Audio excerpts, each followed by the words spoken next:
నా పేరు స్నేహ. మాది తోకలవానిపాలెం గ్రామం. నేను చెప్పబోయే సాక్ష్యం ఏంటంటే, మాకు పెళ్ళయ్యి 2022 సంవత్సరంలో పెళ్ళయింది. పెళ్ళయిన తర్వాత సంవత్సరం వరకు పిల్లలు లేరు. లేకపోయేటప్పటికల్లా హాస్పిటల్‌కి తిరుగుతుంటే, "అమ్మా నీ కడుపులో నీటి బుడగలున్నాయమ్మా. మరి నీటి బుడగలుంటే పిల్లలు పుట్టరు" అని డాక్టర్ గారు చెప్పారు. చెప్పేటప్పటికల్లా ఎంతో వేదనతో ప్రార్థన చేసుకుంటూ ఉండేదాన్ని. కానీ మా చిన్నత్తయ్య, "అమ్మ ప్రార్థనా శక్తికి రా అమ్మ, ఏ రోగం ఉన్నా కానీ ఏదైనా కానీ స్వస్థత జరిగిద్ది. దేవుడు అనేక అద్భుతమైన కార్యాలు చేయగల దేవుడమ్మా, నీకు గర్భఫలం తప్పకుండా ఇస్తాడమ్మా, నువ్వు రా అమ్మ" అని నన్ను చెప్పింది. చెప్పగానే మేము ఇట్లా ప్రార్థనకు వచ్చినప్పుడు ఇట్లా 7 వారాలు వద్దామని నేను అనుకున్నాము.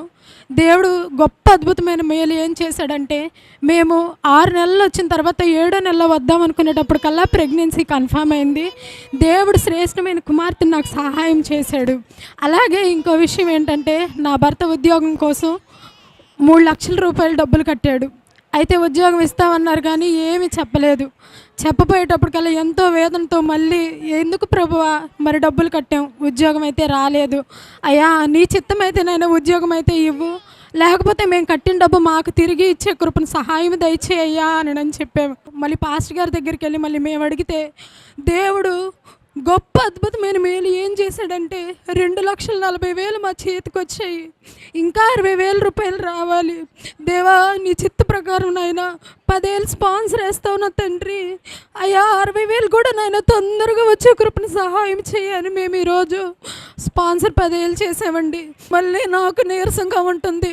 మళ్ళీ నేను హాస్పిటల్కి వెళ్ళి టెస్ట్ చేయించుకుంటే, "అమ్మా నువ్వు 5వ నెల మళ్ళీ ప్రెగ్నెన్సీకి వచ్చిందమ్మా, నువ్వు గర్భఫలంగా ఉండవమ్మా, ఇప్పుడు నీకు 5వ నెలమ్మా, 6వ నెలలో అడుగు పెట్టబోతున్నావు" అన్నారు. దేవుడు ఎంతో మేలు చేసిండు. అప్పట్లో 5 నెలల వరకు నాకు కూడా తెలియదు నేను ప్రెగ్నెన్సీ అని కూడా. అలా టెస్ట్ చేసుకుంటే పాజిటివ్ అని వచ్చింది. దేవుడు ఎంతో గొప్ప అద్భుతమైన కార్యాలు ఎన్నో మేళ్ళు చేశాడు.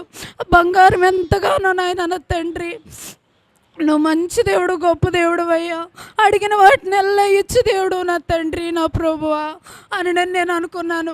అలాగే మా వస్తువులు, మా బంగారం అంతా బ్యాంకులో ఉన్నా కూడా దేవుడు సంవత్సరం కల్లా మళ్ళీ వాటిని విడిపించాడు.